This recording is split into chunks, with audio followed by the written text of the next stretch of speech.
Red জোরহালের বাটা মাছগুলো packing আছে। এগুলো কেমন খাইতে মিশা? অনেক সুস্বাদু না?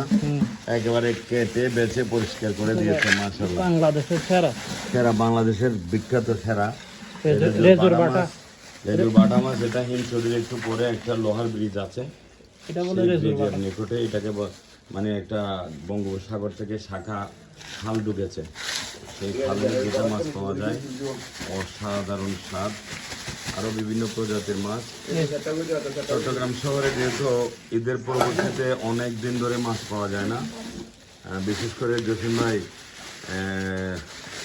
শাহিন ভাই, মইনু ভাই, নাসির ভাই, রাসেল, তোমাদের জন্য তোমার আপুটা নিয়ে আসতেছে ভাই হিসাবে, ভাইয়ের জন্য বোনের আদর।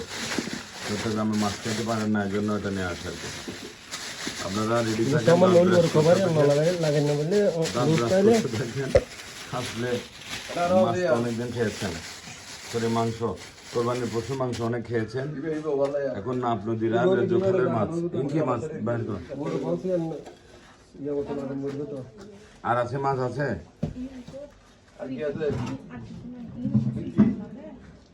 আচ্ছা, আর কিছু আছে বলে না? বরফ দেন, এটা উঁচায় বরফ দেন।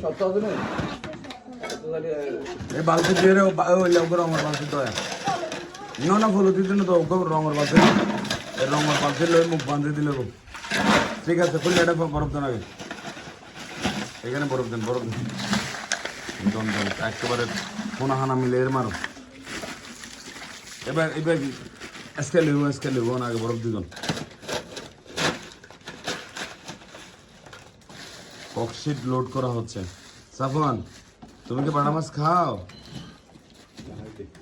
খাও, হ্যাঁ, পড়ালেখা না করলে তোমার মাছ দিও না।